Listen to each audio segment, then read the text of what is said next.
Hi, I'm Chet Justice. I'm in Seattle, Washington at Kscope 14.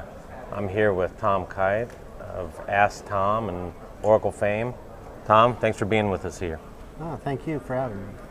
So this is your 15th Kscope, is that about right? I don't know if I've attended all of them, but I remember many of them. Okay. Yes. So we've talked about a little bit in the past. This is one of your favorite conferences. Can you tell us a little bit about why that is? Well, just look at the size and the diversity of people that's here. It's good to go to a conference where if you ask the room how many are DBAs and how many are developers, you might actually get a 50-50 split or even more developers than DBAs in some cases. Go to a lot of conferences like this, it'll be 90% DBAs. The developers, though, are the ones who really hold the control when it comes to performance and architecture and implementation. Right. And if they get any of those things wrong, it doesn't matter how many DBAs you have. You know, I've often said, if you want things to go 10% faster, talk to a DBA. If you want something to go 10 times faster, talk to a developer. Right? They really hold the power there. Right. So one of the things that I've been learning about while I'm here is in relation to that topic is enterprise manager and some of the thing that it's going to enable developers to be able to more self-service type stuff. Have you had a chance to work with any of the enterprise manager stuff yet, or seen any of the technology that's would allow developers to, you know, have a little bit more control over their own environments? Well, first and foremost, just speaking from now and even into the past, developers should have access to EM already, especially in their development pre-production environments, where a lot of people think enterprise manager as a tool is in the realm of the DBA, and the DBA uses that, and developers use SQL Developer or Toad or something like that. But enterprise manager and a lot of the performance tools behind it are relevant to the developer as well. So DBA should really be striving to get developers access to EM, not providing a roadblock for them getting access to. Right. And then going forward, especially with Oracle Database 12c multi-tenant and the ability for a developer to actually ask for a database and have that database delivered to them in minutes instead of, as you know, it takes days or weeks, sometimes months, if it even happens at all. Because in 11G and before, frankly, creating a new database is a big deal. You have a whole instance to configure.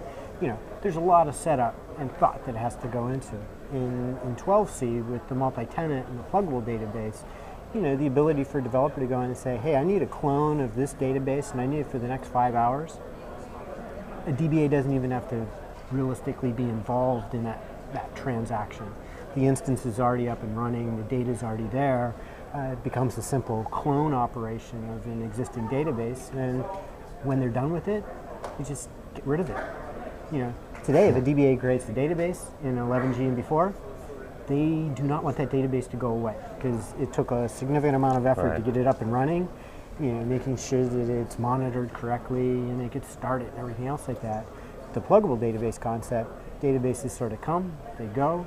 I need to test something for the next half hour, go click, click, click, it's provisioned, I use it, and then it disappears.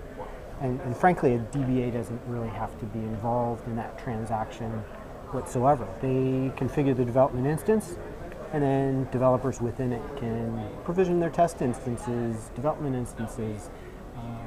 Not really instances at that point anymore, they're pluggable databases. They don't have all the overhead of an instance, so they can come and go. So yay for self-service, finally?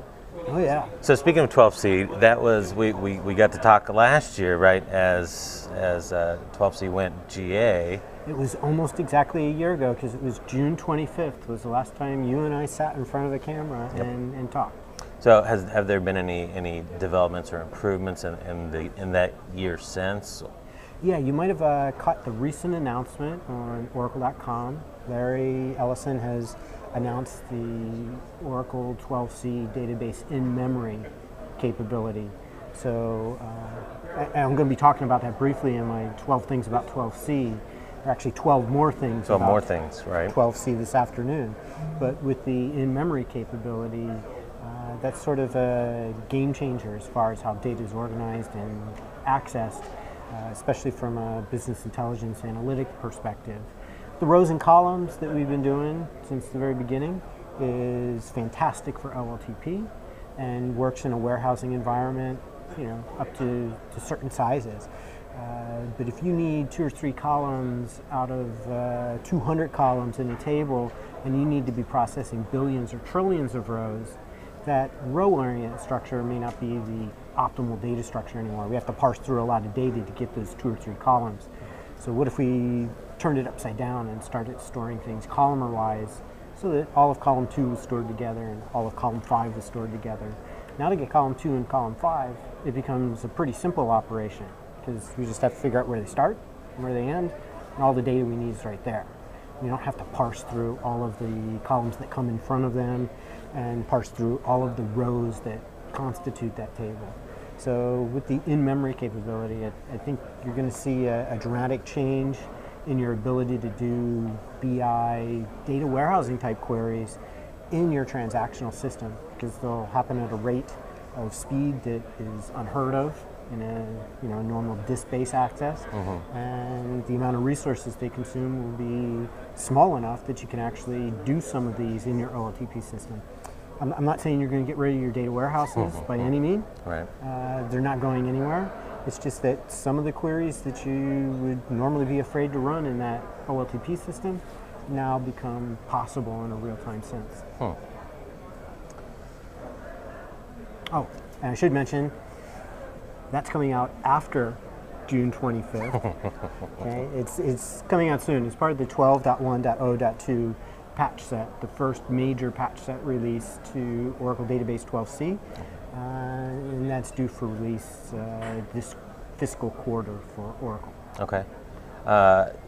So you've already spoken today, 5 things about SQL, or The 5 coolest things 5 that cool happen to SQL. Okay, and you've got one more session after that. That was the 12 more things about 12c. About 12c. Any other presentations this week, or just the 2 this time? Just the 2, because I have to do sort of a hit and run. I'm here today and I'm gone tomorrow. Got it.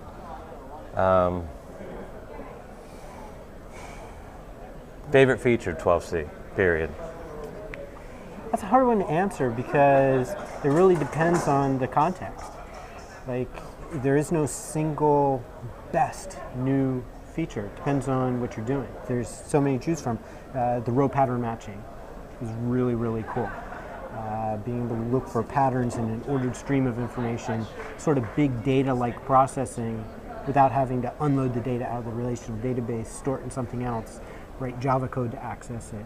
Just be able to go in and use SQL against it. So it's definitely a big one. From a DBA perspective, lots of new partitioning enhancements inside the database, asynchronous index maintenance, the ability to set indexing on and off at a partition level. So when I create an index, it doesn't have to index every partition in the table, rather maybe just the 3 most current partitions have an index on them. Right? So it depends on whether you're a DBA or a developer. You got cool little things like invisible columns. Sounds really stupid. You add a column that nobody sees.